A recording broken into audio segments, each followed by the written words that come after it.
Thank you, Muzhen, for introducing us. It's very nice to see old friends, old colleagues, and people who are interested in our research here. I'm going to share the screen of our slides.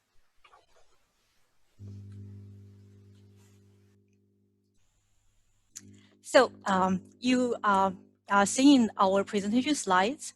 The paper we are presenting is a working paper, and we are going to talk about our research interest on whether adult children's transition to marriage affect older parents' subjective well-being in China. And this is a working paper in collaboration with Hu Shu, I, and Hongwei Xu from the City University of New York. And today's findings are preliminary, and we really appreciate that you guys can give us comments.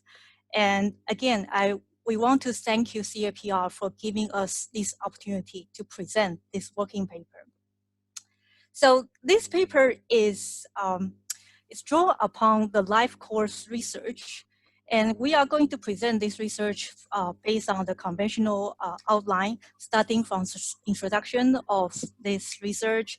Then we will talk about the theory and hypothesis, and later Hu Shu will take over and tell you about the data, preliminary findings, and conclusion and discussion. So starting from the beginning, this research on life course sociology wants to explore one phenomenon. We all know that marriage across different society has been a desirable thing as an important life stage for individuals. In Chinese families, we are familiar, there's a familiar saying that a man should get married on coming of age, and so should a woman. And this familiar saying indicates that it's a normative expectation for individuals.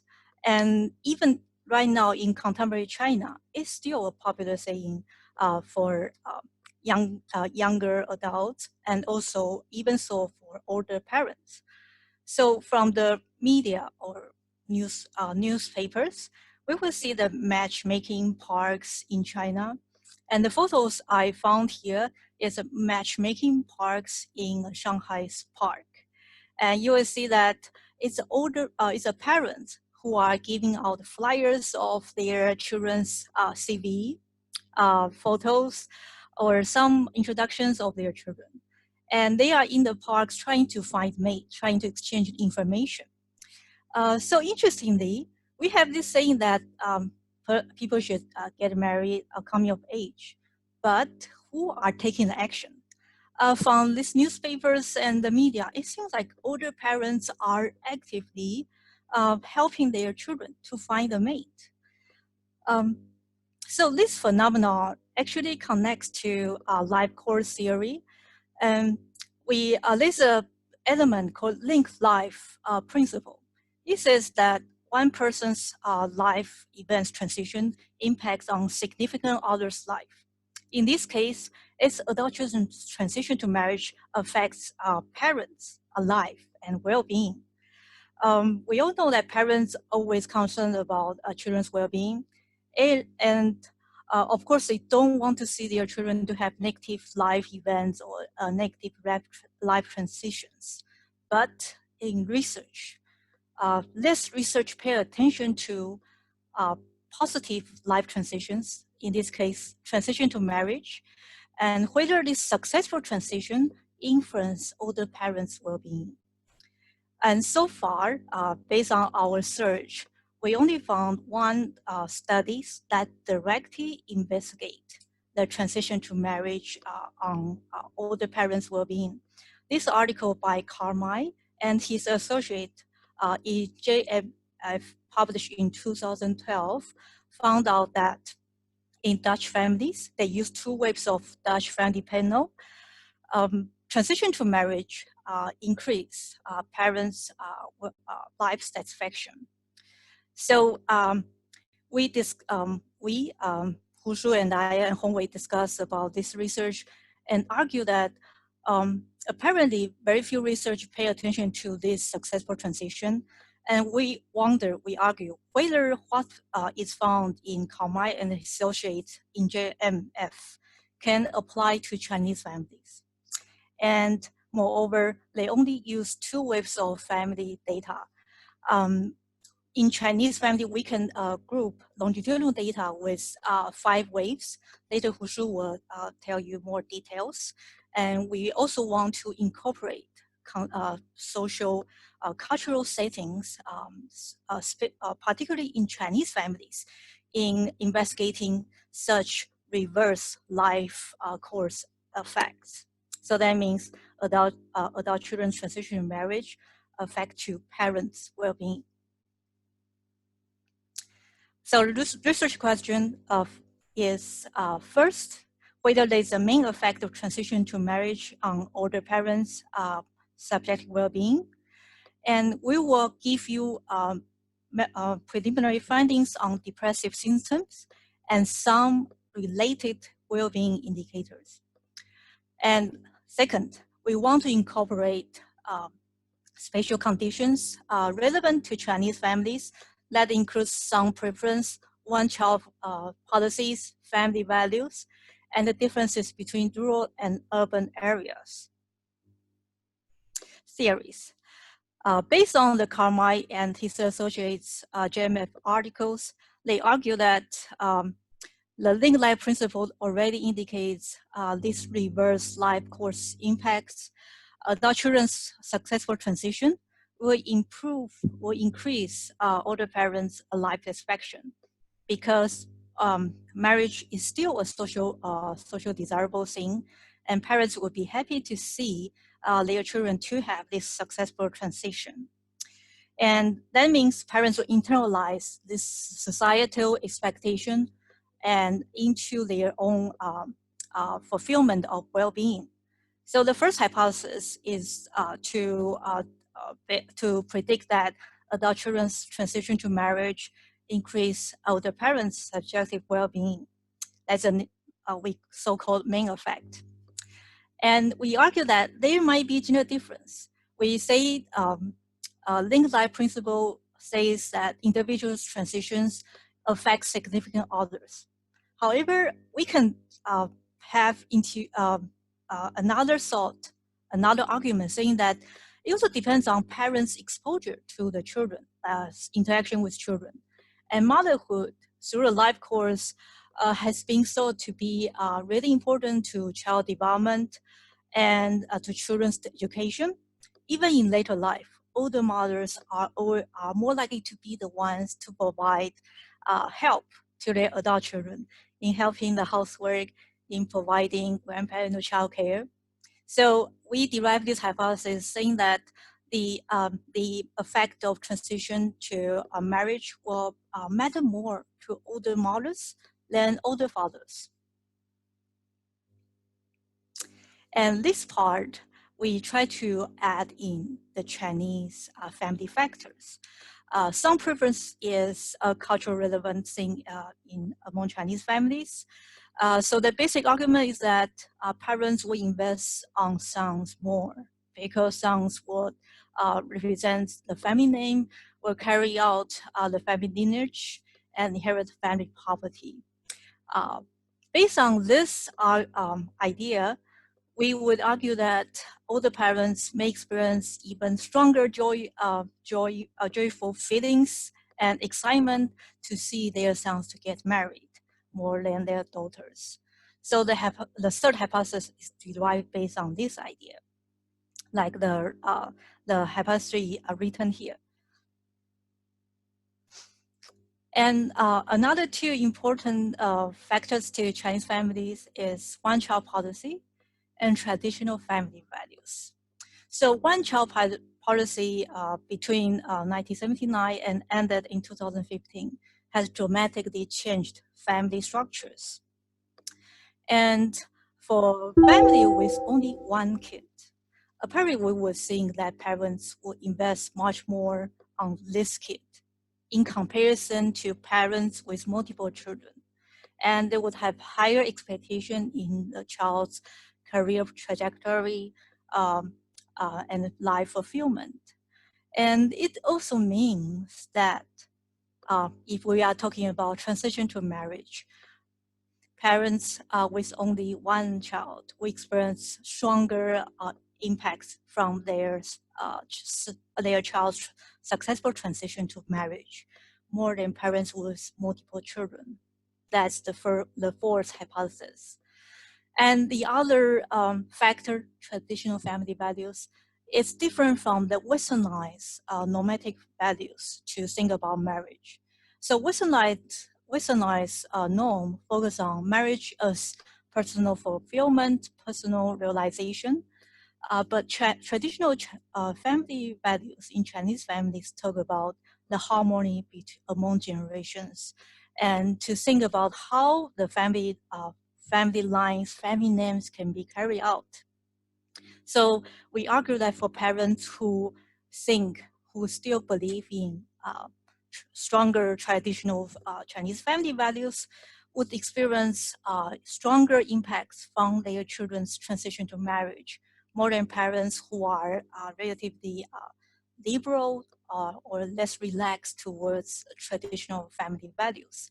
That's the fifth hypothesis here.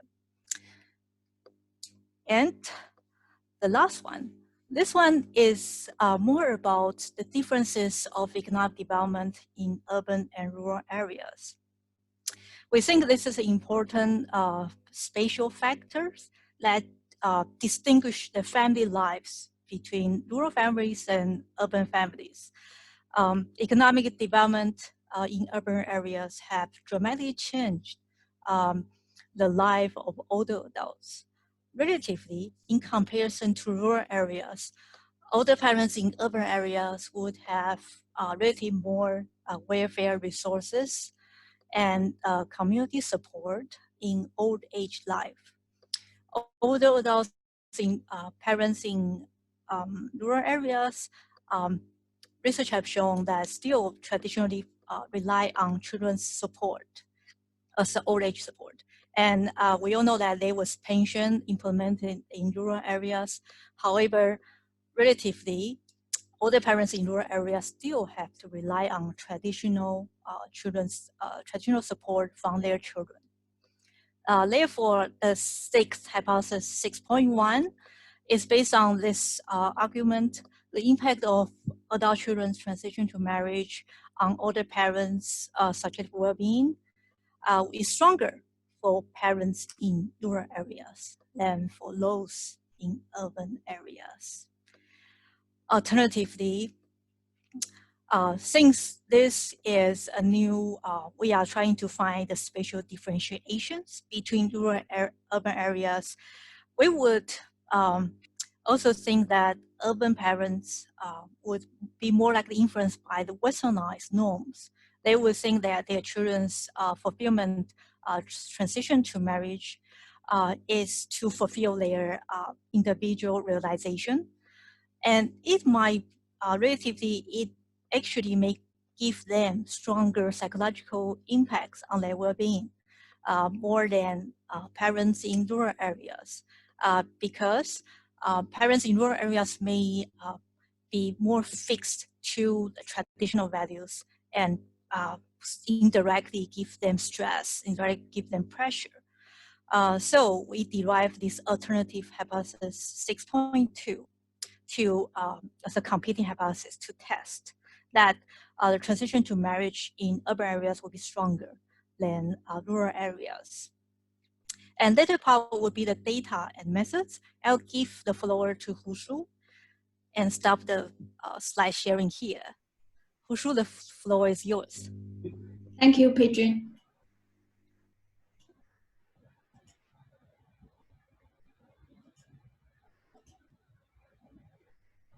All right. Again, thanks to CFPR for giving us this opportunity. And I will talk about the data and methods, our preliminary results and the conclusion. So as Pedro already mentioned, in this study, we are using 5 waves of data from the China Family Panel Studies. It's conducted every 2 years. So we are able to incorporate all the 5 waves available to us. And in this analysis, in this research, our unit of analysis is the parent-child dyads. And basically, we begin, the table on the right hand side shows the selection of our sample. Basically, we began with the dyad wave observations in which the adult child was aged between 18 and 40 at the baseline survey. We choose this range is because based on previous studies, the marriage age in China are quite concentrated in the 20s and maybe early 30s. So I think between 18 and 40 will cover a decent proportion of the eligible participants, basically, who are ready, who are at a risk of transition to marriage. And among these observations, we excluded those in which the adult child was already married at the baseline survey because they were not at risk of a transition to a marriage. And accordingly, we also excluded the observations in which the adult child was divorced or widowed or their marital status was missing. Now, why the divorces and widows were excluded? Because transition to a second marriage or a higher order marriage is quite complicated, and we don't really have a good theoretical argument for that. So just to keep things simple, we want to focus on transition to first marriage here in this research. And in the next 2 steps, we also excluded the observations in which there are missing values in our main independent and dependent variables and all the other control variables. So which leaves us with a final analytical sample of 35,000 plus dyad wave observations. And among these, we have over 9,000 unique parents, and we have 12,000 plus dyads in the sample. So our main dependent variables are a few measures to measure parents' subjective well-being, and particularly we focus on level of depressive symptoms. So basically, here we are listing 3 measures, including life satisfaction and confidence in the future. Why we choose these 3 measures? Because these are the only one that are available in all the waves for us. And particularly on level of depressive symptoms, unfortunately, and that's also one limitation of our research, is that the scale used to measure depressive symptoms kind of vary across waves, as you can see here. Like in 2010 and 2014 waves, it's the 6-item version of the CSD scale. And then in 2012, they kind of shifted to the 20-item. And in 2016 and 2018, it's the 8-item CSD scale. So what we did was to average over the items, and then we standardized the scores within each wave. Now, we would like to hear your thoughts on whether this kind of arrangement dealing with the DV, whether it will affect our interpretation of the findings. So maybe we can discuss a bit more on this later. And in this presentation, we will focus on the results on level of depressive symptoms. And another reason for this is also because the previous study, Pedrin already talked about the Carmine JMF article. They also focused on depression is also one of the main dependent variables. So it might be good to for a comparison. And our main independent variable is adult child's transition to marriage. Now, over the course of the 5 waves, we have observed over 4,000 transitions to marriage in the sample. And as to the control variables, we tried to include a range of variables that are found in the literature to have significant impact on one's subjective well-being. And these control variables include age, and we also take the square term for a parent's age, and also their marital status, physical health. Here for physical health, we included 4 measures. One is whether the parent had any doctor diagnosed chronic disease in the past 6 months. A second measure is whether the parent has at least one limitation in the instrumental activities of daily living. We also include their reported change in subjective health status compared to last year. And last one is a rating of their health status by the interviewer. Among the control variables, we have 2 measures to control for their social status. It's the subjective evaluation of their income level based on a 1 to 5 scale. Another one is their perception of their status, social status in the neighborhood, also from 1 to 5. And lastly, the physical proximity between the parent and the child. We think this is important because previous research has kind of shown the parent-child, the quality of the parent-child relationship and whether the parent and the child is co-residing will have a moderating effect on how children's life course transition affect parents' subjective well-being.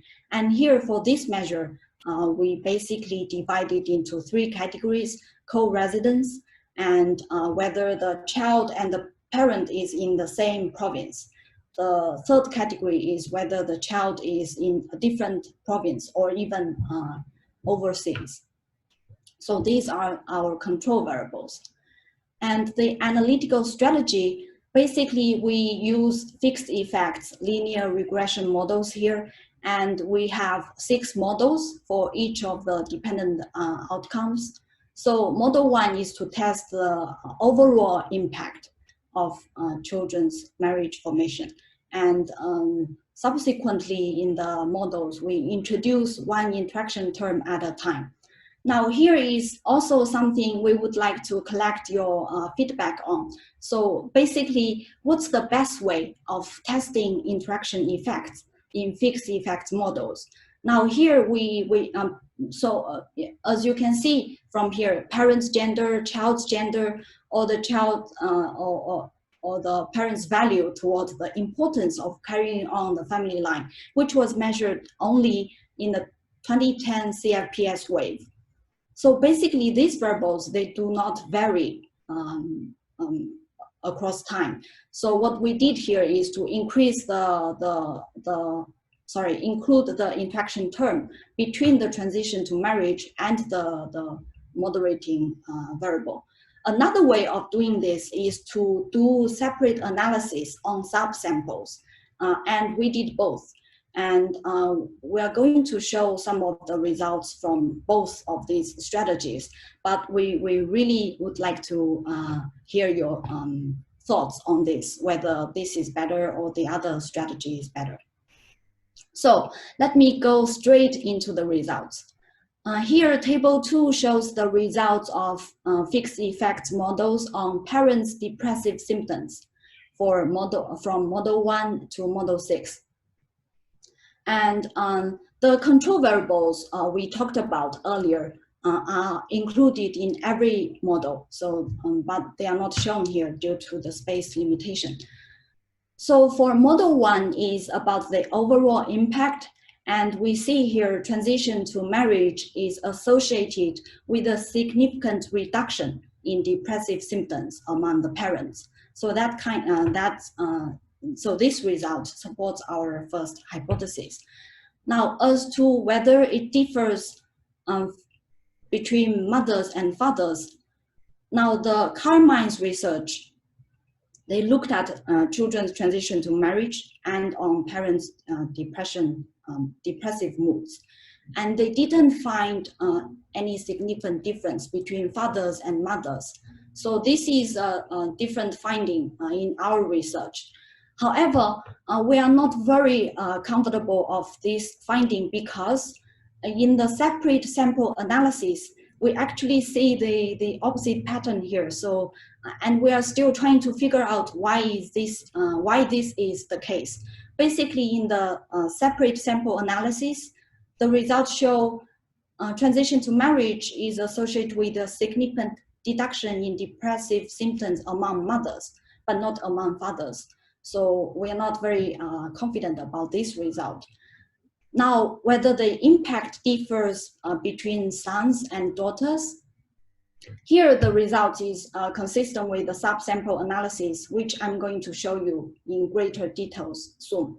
So here, basically, it suggests that when it's a son's transition to marriage, then the impact on depressive symptoms is significant for the parent. And here, here we are showing you the separate sample analysis results, which confirms what we just talked about in the previous slide. So here, the significant results are highlighted in yellow here, and we can see here it's consistent, significant, and negative, basically reducing the depressive symptoms when it's a son's transition to marriage. And more, but one interesting thing here is the interaction term between transition to marriage and mother. It seems to suggest when daughter's transition to marriage kind of increases the mother's depressive symptoms, but it's only marginally significant here. And another thing to note from these results is the only child status and the impact, the moderating impact of the family value, whether they believe carrying on the family line is very important here. And it's, again, as predicted, when the son is an only child, then the reduction in depressive symptoms is even greater for the parent.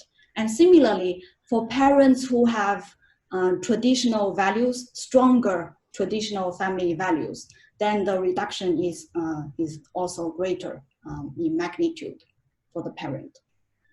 So let me move on. Previously, let me just go back to this table here.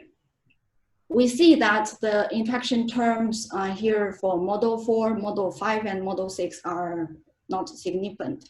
However, in the subsample analysis, so basically we divided the sample by the parent's baseline family line value. Here the orange line shows the subsample in which the parent thinks carrying on family line is very important. And we see here the child's transition to marriage has a significant impact on their depressive symptoms. Now here we only segregate the sample into 2 groups. Now in the graph on the right-hand side, we have further segregated the samples. So the orange line remains the same. It's the same subsample, but for this group who did not choose very important, we further divided them into 2 groups, not important or important, but it's not significant. This is kind of like a robustness check to see whether our coding of the family line variable is okay or not. And the other thing we think about, which kind of is consistent to our argument about the family values, is the timing. As previous research has shown, the the ages in which getting married is considered proper or timely are really concentrated in China in the 20s. So here we kind of try to see whether an early transition or a proper transition versus a late transition, whether this makes any difference. And so here are the results, the subsample analysis. We see when the child's age at marriage is before 20, which is defined as an early marriage here, and the legal marriageable age in China is 20 for women, is actually positive, which means when the child's marriage is an early marriage, it's associated with increased depressive symptoms among the parent. Now, as a robustness check, we basically had two sets of definitions of those early or late age at marriage.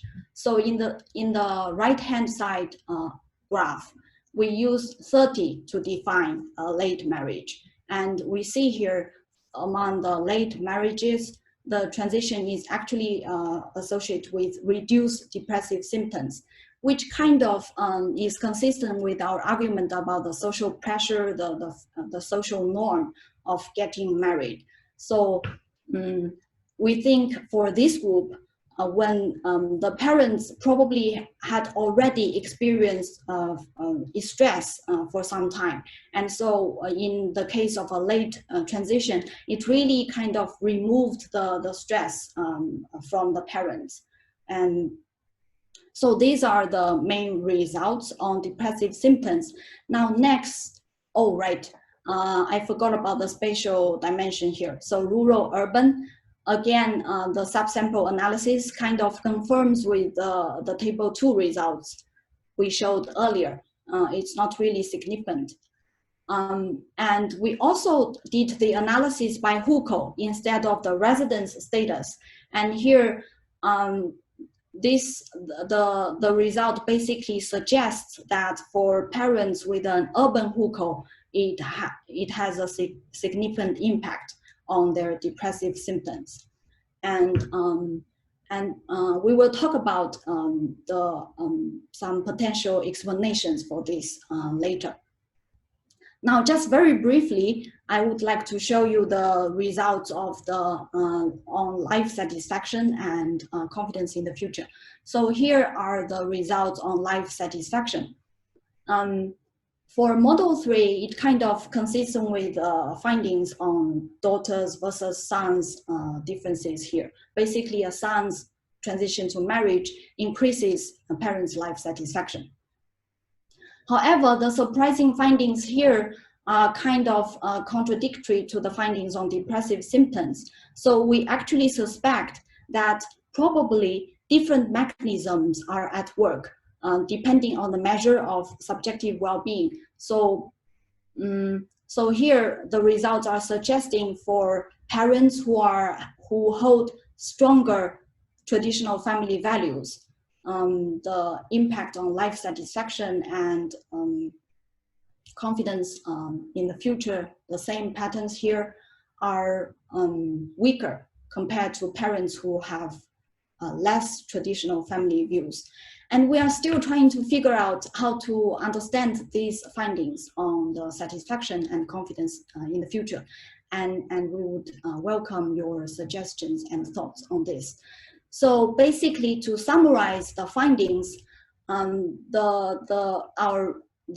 results we have shown support the first hypothesis and the third hypothesis about the sons versus daughters difference. And for the fifth hypothesis about the moderating role of traditional family values, we only found it to be the case for depressive symptoms. And for the urban-rural differences, we do find consistent evidence on suggesting a stronger impact for those in urban areas compared to those in rural areas. So basically, the results provide further empirical support for the linked lives perspective, suggesting adult child's transition to marriage is beneficial to older parents' subjective well-being, particularly in terms of decreased depressive symptoms. And in terms of the heterogeneity of those reversed life course effect, we found the social cultural context is very important. Sons' transition to marriage has a greater benefit than daughters' transition to marriage. We also find there's a greater deduction in depressive symptoms for later marriages. And so just for some points for discussion, the timing of marriage, and I forgot to mention that for this particular subsample analysis, we restricted to the samples to those observations in which the adult child was also interviewed. That's how we have the information on their age at marriage. So it's a smaller sample in this on this result. But we think the timing of marriage really matters a lot. And the other thing is, so a more direct test of the family values could be the transition to grandparenthood, because it's about continuing the family line. So in the next step, we would like to explore whether having a grandchild and particularly having a grandson will have a significant or even greater impact on parents' subjective well-being. Now, why is there a significant reduction in depressive symptoms among urban parents, but not really among rural parents? We suspect that probably endogeneity is part of the explanation, because as scholars on China are well aware of, marital home, the purchase of a marital home is like a prerequisite of entrance into marriage. And in urban areas, especially in the past over a decade, the housing prices in urban areas are increasing so much. So the successful transition to marriage could indicate that these families, they are able to purchase a marital home. And so this could be one of the possible explanations for this finding we have here. But I would love to hear if you have other alternative hypotheses, and basically just to help us to understand the implications of these findings here. And the other thing which also came to us as a surprise is the different patterns we observe when the DV is depressive symptoms and when the DV is the positive kind of positive measures of subjective well-being, like life satisfaction or confidence in the future. We actually find quite opposite patterns when it comes to family values. And we are still struggling to make sense of these results. So I will end my sharing here, and we look forward to your questions and feedback and suggestions. Thank you so much. Thank you, PJ and Hushu, for the wonderful talk.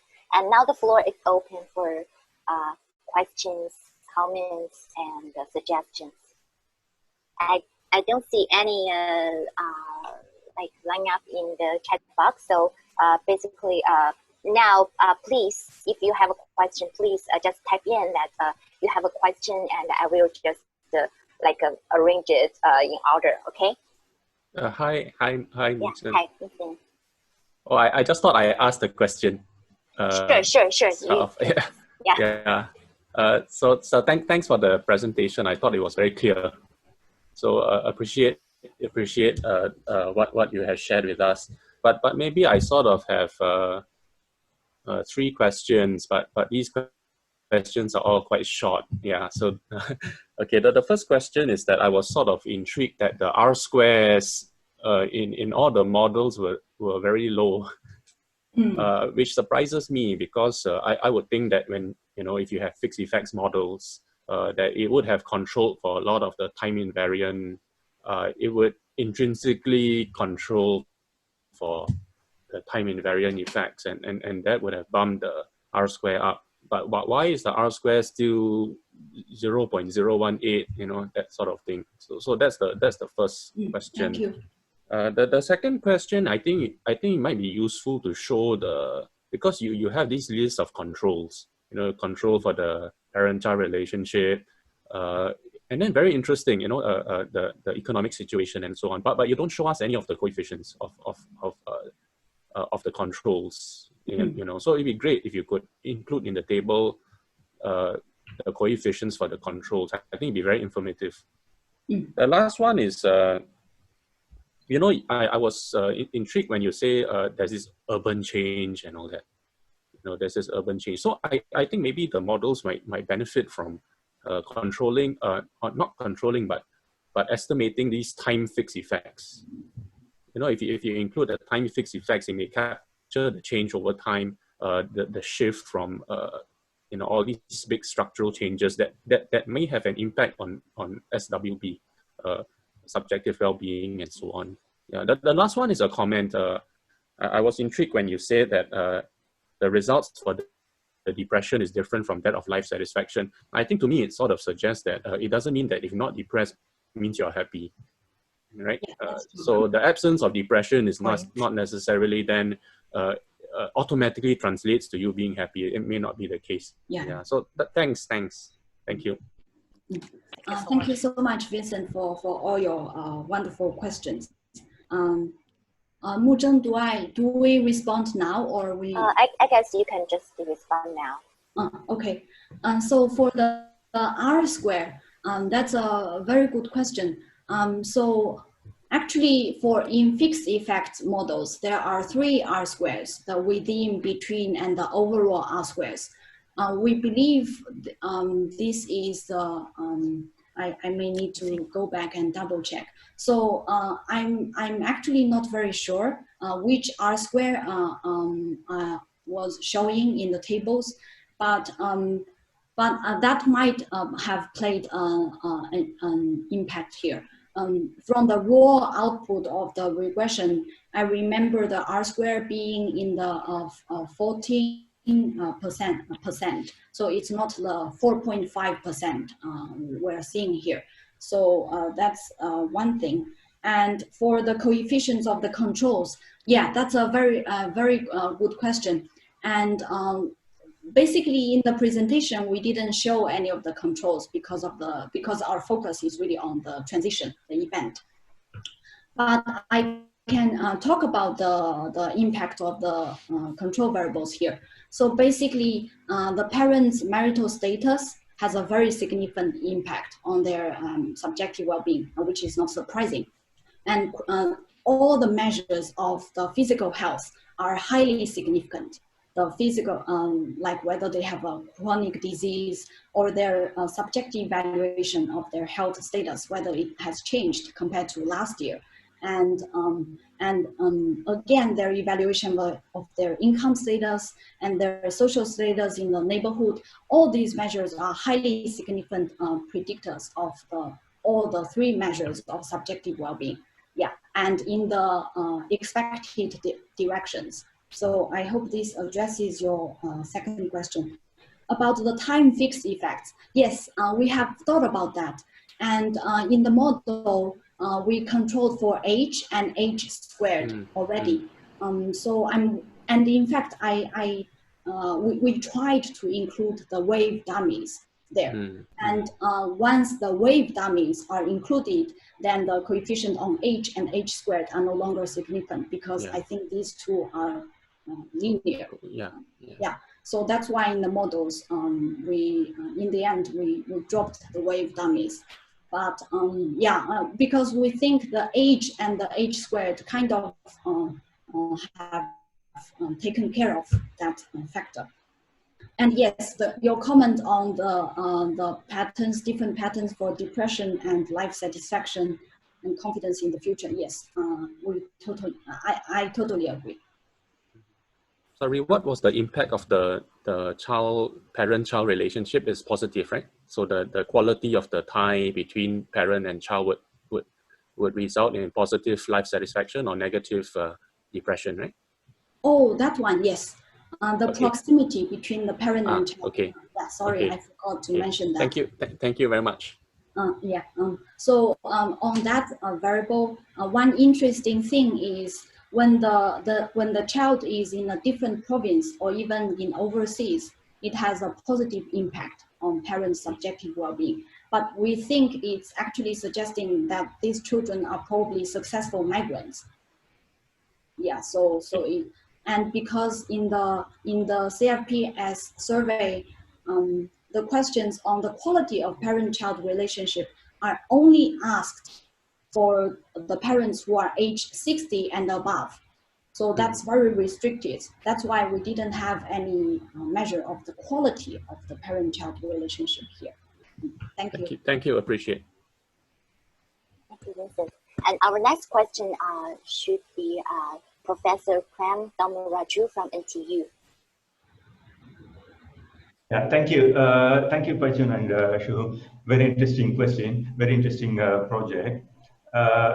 Like Vincent, have a couple of questions. They are more like comments on the methodology. Because in your thing, you have selected those who were not married in the first wave, right? So this could be a selection, right? Because they're not the same as people who are already married in wave one. Right, is there a selection issue going on? And if so, how would you handle that? And then, I mean, the depression, I mean, I'm not very familiar with the literature, but is this a linear scale? Because usually there's a cutoff point in the score beyond which somebody would be considered as depressed. Because there might be a difference in your score from 5 to 6. It doesn't mean that they're depressed, right? Because usually these types of scales have a cutoff point. So I was thinking whether even if your findings show that there's an increase in that score, it doesn't mean that they're depressed because, again, that could be a cutoff point that you could use. Maybe you can categorize as, I mean, I don't know the literature, maybe you guys know it better, but I think the idea is that I was thinking whether linear regression on this thing really is kind of really the correct way of doing it, right? Maybe you want to use a categories based on the literature and so on. And I mean, again, going back to Vincent's question, it seems like many of the variables that you're interested in are kind of fixed in the sense that they don't change over time, like the child's gender and so on. And that's a kind of a challenge when we're using this type of models. Have you considered other forms of model, like a mixed model or kind of a random model? I mean, why a fixed effect? I mean, this is a standard question everybody asks, why fixed effect compared to random effect or mixed effects? But in this case, it's much more relevant because many of the things that you're interested in do not change over time, and you have addressed it based on an interaction. But I was wondering if there are other ways of doing it. And my final point is that, I mean, this is a very fascinating project, but there are too many things happening here, like depression is one thing, life satisfaction is a different thing. They're not the same dimension, they're completely different things. When you're trying to convert it into a paper, maybe it would be good if you can just focus on one thing, because I mean, it's completely different set of literature for depression and life satisfaction and so on. And it might also be easier for you to explain your findings. So, I mean, some of those are comments you don't need to necessarily respond, but I really enjoyed listening to you guys. Thank you for sharing with us. Thank you so much, Prem, for your great comments and questions. So for the first question about selection, yes, there certainly is a selection issue. I think probably what we can do here is to further restrict the sample to a younger age, where the selectivity is not that. So basically, we bring down the upper limit of the age range. So probably that's something we can do as a next step to see if the impact remains, is still there. For your second question about the depressive symptoms, I guess that's one of the limitations of our study, since basically we standardized the depressive symptom scores within each wave. So when it changes, it actually probably means the respondent's relative standing in that year changes over time. And it doesn't really mean the depressive symptoms. So I guess we need to be more careful about the interpretation here.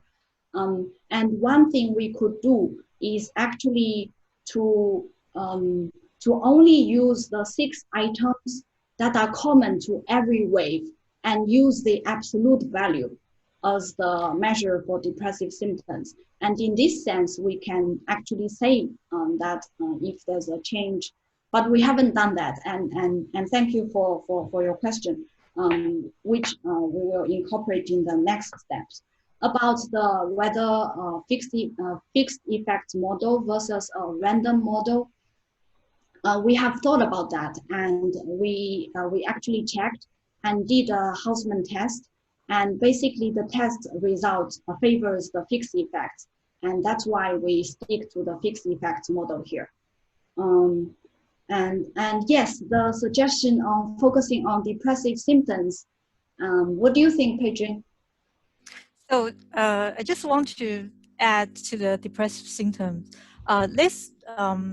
For studies on like understanding the clinical depression, research will be used a threshold, like based on CESD, this depression scale of 10 items, and to calculate the score, and with a cut point to distinguish population that have the clinical depression and the rest of us who don't.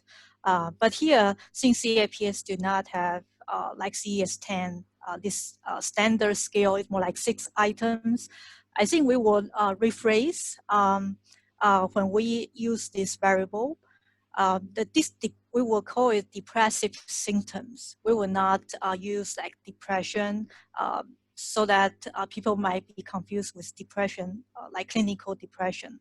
And many studies have been using this, like adding up the depressive symptoms as a way to, as indicators of mental well-being, especially in gerontological studies.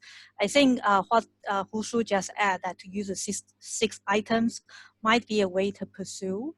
And we will also change the other phrase in using this terminology.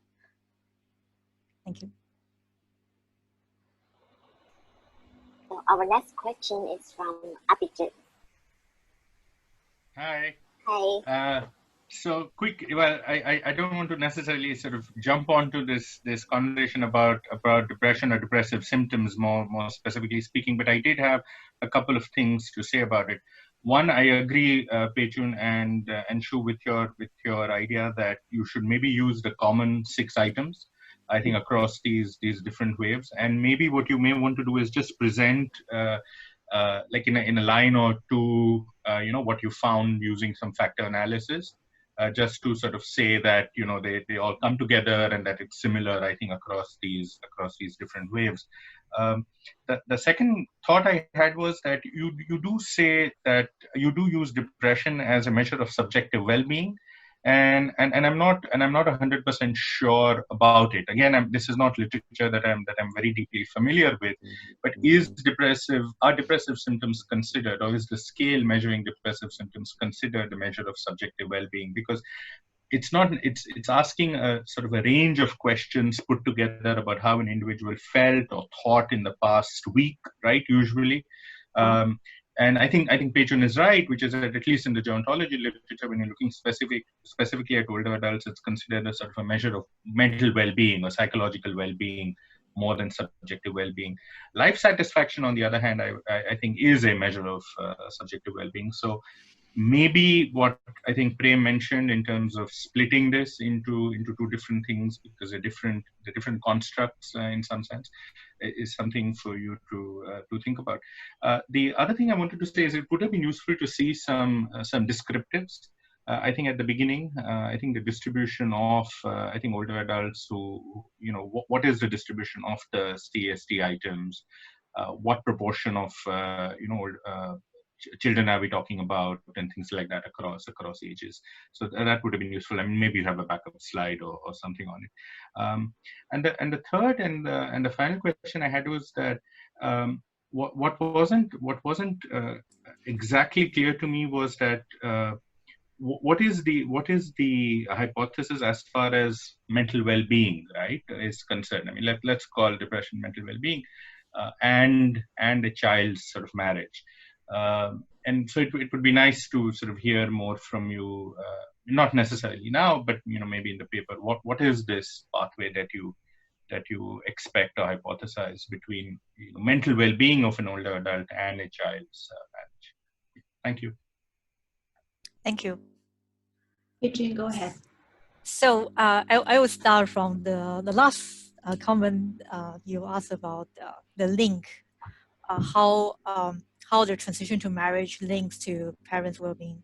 So the idea is based on the theoretical explanation of link-like principle. This principle indicates that a person's important life transitions influence the connected others. So it's a very plain sentence to describe this, how one person's life course influences the rest of others. But when we add this theoretical explanation to a child's transition to marriage, it actually means that a child getting married also means the changes in this child's life, starting family, moving out, all these related changes that will indirectly influence interaction with the parents, and also the parents will start to think the relationship with their adult children will change after these children get married.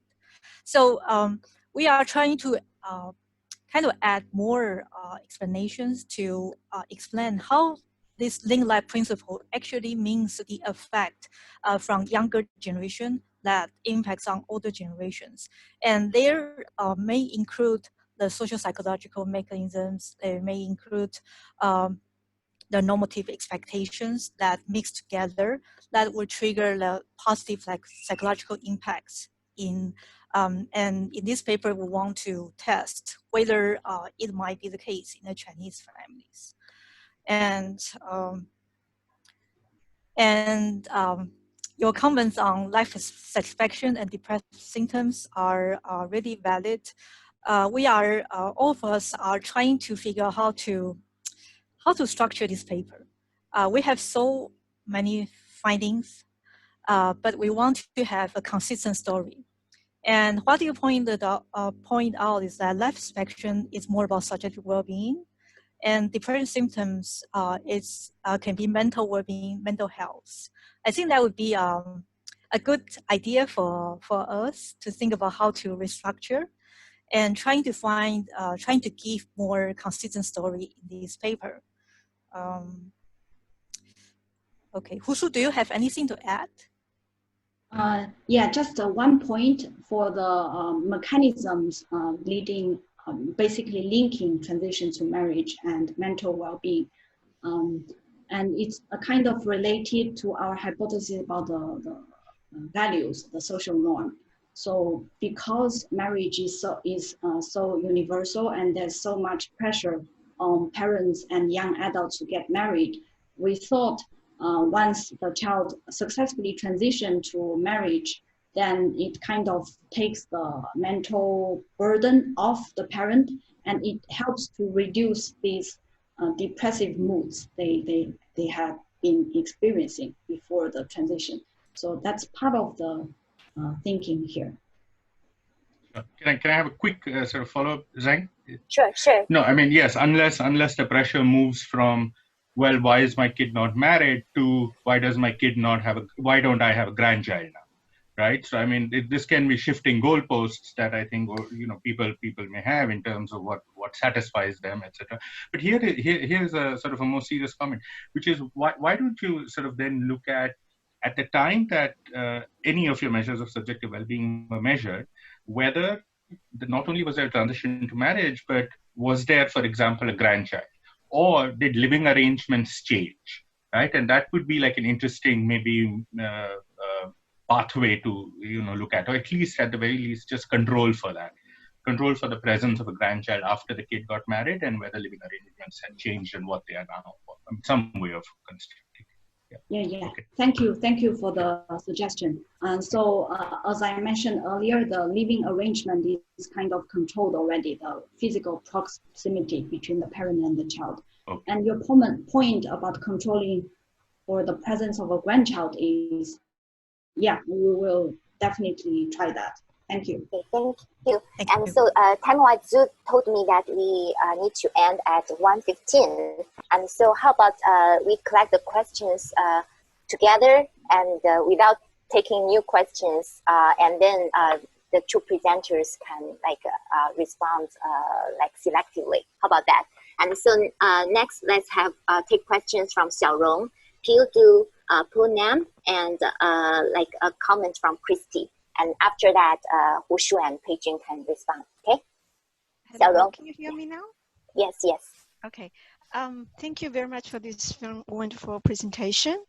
Since a lot of questions have been asked about the empirical part, I will focus on the theoretical framing in this study.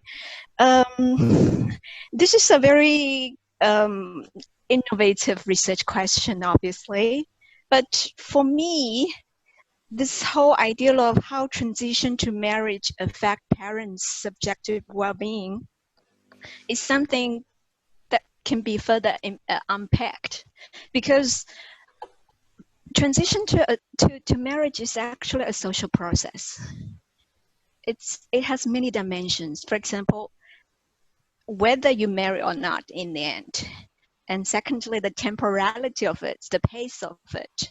And third, marrying up or down. These are very important dimensions in the Asian societies. So I'm glad to see that in the empirical analysis part, you actually have this pace part there, but obviously that could be more work done to theoretically describe it. And secondly, I thought about this whole, in general, the framing that transition to marriage would positively impact parents' well-being might be, I mean, just one story. The other story might be the opposite, right? Because parents will have to invest a lot in the Chinese context. This is a resource draining process.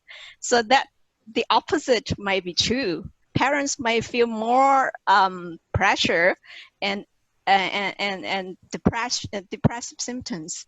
As far as I see, a lot of on-the-ground studies by qualitative researchers show that actually, for example, Susan Choi and her co-authors describe the migrant families in which those parents feel enormous pressure to prepare for their son's marriage since very early age of their children.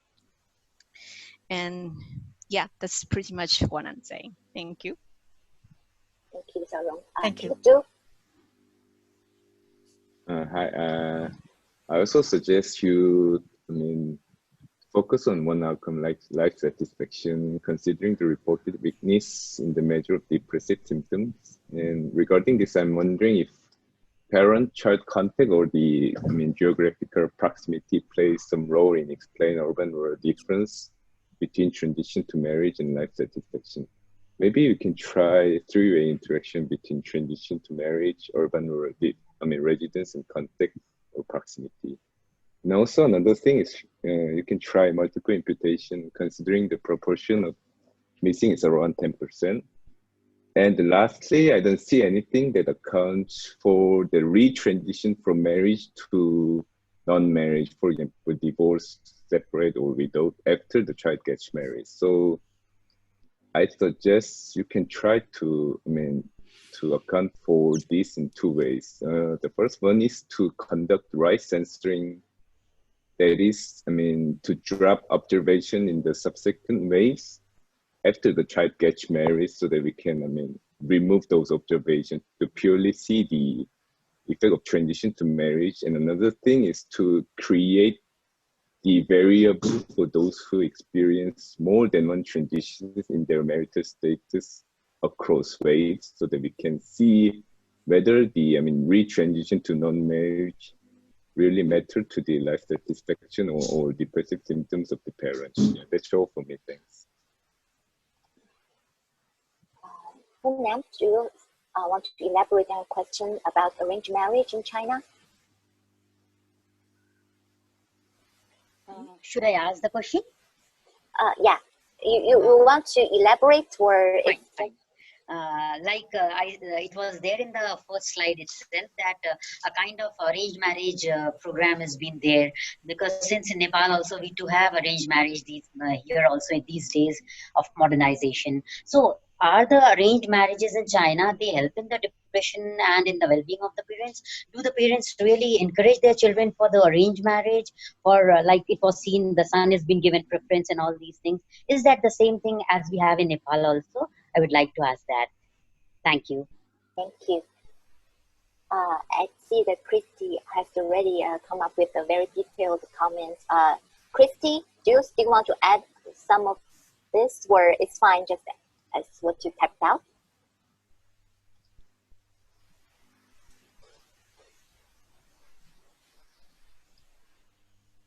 Hello? Hello, it's okay. Yeah, it's okay. Yeah. Okay. So basically, it's about the region, the spatial heterogeneity, right? And so probably now we just pass this microphone back to you, Hushu and Peijun.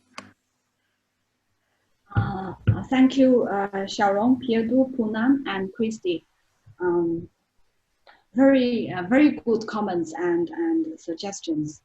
The theoretical part about the pace, the timing of marriage, definitely we will explore this dimension further. Just that, but this will probably be done on a restricted sample here, on which we have the child's timing, marital timing information on that. And yeah, very good suggestions. And let me see. Peijun, would you like to go first? I'm still thinking. Okay, I will start from the ones that I think of some possible responses. First, by about Nepal, about the effect of arranged marriage. In this presentation, I used this matchmaking part as a way to introduce a topic, to say that parents really care about their children transition to marriage. When do they get married, or whether they will get married.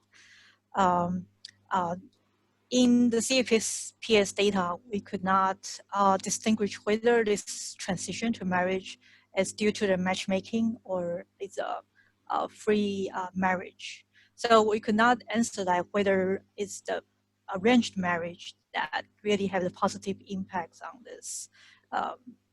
We could not tell from the current data we are utilizing. But thank you for the comments and to give us a comparative perspective. And second, about our remarriage. Thank you, Pyodo, for your comments on missing values, selection of cases, and including the remarriage, retransition. We'll think about that. I think we need to explore data more about whether what's the divorce rate and what's the prevalence of individuals who remarried again. In the Kalmai and his associate studies, when they talk about the transition to marriage, I remember it's like they didn't have this very detailed distinctions. They just had based on two-wave data, and they just to capture the transitions. But I think it's a good point to capture other types of transition as long as they get married again. We also need to see the percentage of data in the CAPS data. And missing values. I think we need to do more sensitivity analysis to see whether it matters, whether it influences the effects we are pursuing. And thank you, Xiaolong, for your insights from the qualitative data. And it's true that marriage is preparing for marriage can be a stressful process for parents. But I think this paper wants to focus on this transition point. So that's to provide a population-based effect to see whether this life transition would have positive psychological impacts. 1 minute. But in the literature, I think it's important to incorporate some qualitative fieldwork study to think of how parents look at marriage as a process and how that adds to the expectation to their children's transitions. And that's my responses. Wushu, do you have anything to add? Yes, can I just add a couple of last words? So yes, the comment to Xiaorong's suggestions on the theoretical framing of the paper. Yes, I agree there could be a negative impact of a child getting married, putting too much pressure and resources draining. I think that's also going on. So what we have captured here is the net impact. Because we can't really differentiate the positive and the negative. It's basically measured together, and what we're seeing is the net impact. So probably the positive impact minus the negative impact here. And about the social process of getting married, marrying up or marrying down. All these are wonderful dimensions to explore. Just that those are quite demanding on the data and on which we don't have so much detailed information. It requires the child's spouse is also interviewed for the adult questionnaire in CFPS. So we would love to try that. And I think some of the nuances are probably more suitable for a qualitative research to tease out. And on Pierre's suggestions for the missing value, one of the biggest value that one of the control variables that has most missing values is actually the physical proximity between the parent and the child. And we did a robustness check. If we don't control for that, the results remain similar. And so, but multiple imputation is something we can definitely try. And the right censoring, I totally agree. We will check that. Although I suspect the transition from marriage to divorce and divorce to a second marriage is probably quite few in this sample. So that's all I can say for now. And thank you so much for all of your feedback and wonderful suggestions. These are very helpful for us in the next step. And I really appreciate your time. Thank you. Thank you. Thank you. Peijun and Wushu, I just want to add one thing about arranged marriage. I think for the first 3 weeks of CFPS, there is a question asking, like, how did you get to know your spouse? But probably it's individual centered, and so you need to, of course, link that to the parents in order to assess the connection on that. So that might lead to more missing data, but still, I guess it's worth a try. And I'm not sure about later waves, but there, at least for the first 3 waves, there is a question like that. Okay, thank you. Thank you. Thank you. And thank you, Peijun and Wushu, for this wonderful talk, and for our audience for this very fruitful Q&A session. And I guess that's all for today, and hope all will have a great weekend. Thank you so much. Thank you. Bye-bye. Bye-bye. Bye-bye.